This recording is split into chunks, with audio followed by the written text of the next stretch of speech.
Recording studio Alamnagar Madhepura. हंस पर बैठल छै मैया सरस्वती, आगे पूजा कर ले मिलतो निमान पति।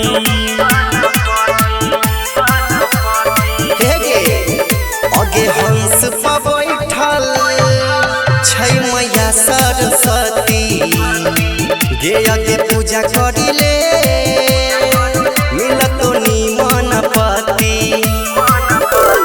जल्दी सना तू नहाय लेगे,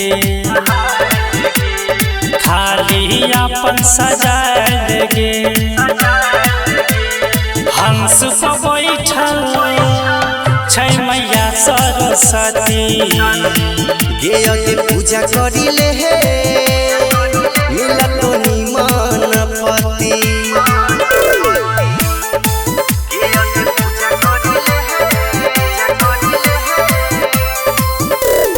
मिक्स बाय संजीत साजन।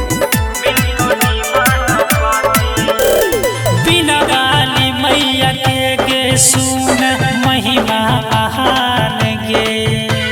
सब नार नारी पूजैन का जाने जहान गे। ओहे के बिना बहाली मैया के गई सोना महिमा महान गे। सब नहर नारी पूजैन का जाने जहान गे।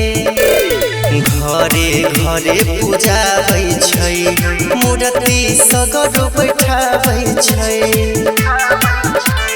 हंस पर बैठल छै मैया सरस्वती, गे आगे पूजा करिले मिलतो निमन पति।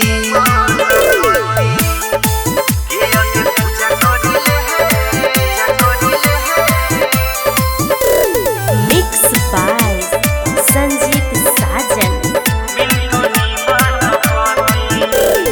जैसन दुल्हा का मंगा भी दे तो जोड़ी लगाई गे। पूजा कर ले जीवन का हो तोरो कर तो भलाई गे। गे सोनवा जैसन दुल्हा तू मांग भी दे तो जोड़ी लगाएंगे। आगे पूजा करिले सुमन जीवन कहो आगे करत हो भलाएंगे। और अंश लिखने छे गीत गे, बुझले जे ना छै रीत गे। हंस पर बैठल छै मैया सरस्वती, गे आगे पूजा करिले मिलतो निमन पति। अनोखा digital recording studio Alamnagar Madhepura.